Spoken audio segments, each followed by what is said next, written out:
और चलिए एक बार फिर से बात मिडिल ईस्ट की कर लेते हैं, क्योंकि जिस तरह से ईरान ने कुवैत में अमेरिकी एयरबेस पर हमला किया है, इस हमले के बाद ट्रंप ने 2 घंटे की युद्ध मीटिंग में कुछ एक ऐसा प्लान बनाया जो ईरान के लिए तबाही साबित हो सकता है।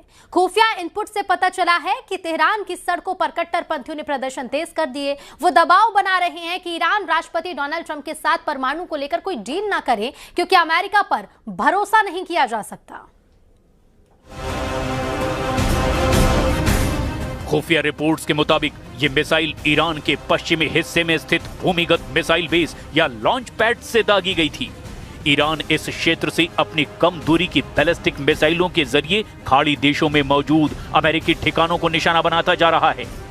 ईरान के इस्लामिक रिवोल्यूशनरी गार्ड कॉर्प्स यानी कि IRGC ने दावा किया कि उसके बलों ने उस अमेरिकी एयरबेस को निशाना बनाया, जिससे रात में ईरान के दक्षिणी हिस्से खासकर बंदर अब्बास क्षेत्र में हमले किए गए थे।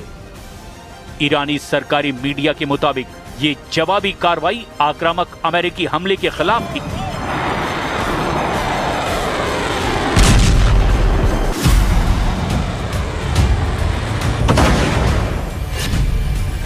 तेहरान की सड़कों पर सैलाब, अमेरिका की तबाही के नारे।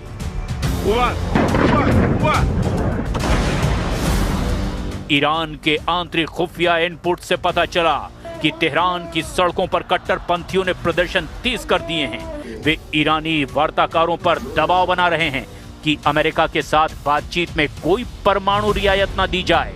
इसके साथ ही तेहरान में ईरान के सर्वोच्च नेता के समर्थन में जमा हुए लोगों ने अमेरिकी राष्ट्रपति डोनाल्ड ट्रंप की ईरान के साथ संघर्ष विराम को और बढ़ाने की योजना पर भी संदेह जताया। ईरानी अब कह रहे हैं कि वॉशिंगटन पर भरोसा नहीं किया जा सकता और वो अपने लक्ष्य हासिल करने में नाकाम रहा है, क्योंकि दोनों पक्षों के बीच अभी भी मतभेद बने हुए हैं। ईरान की राजधानी तेहरान के इंगिलाब चौक पर प्रदर्शनकारियों ने इस समझौते पर संदेह जताया।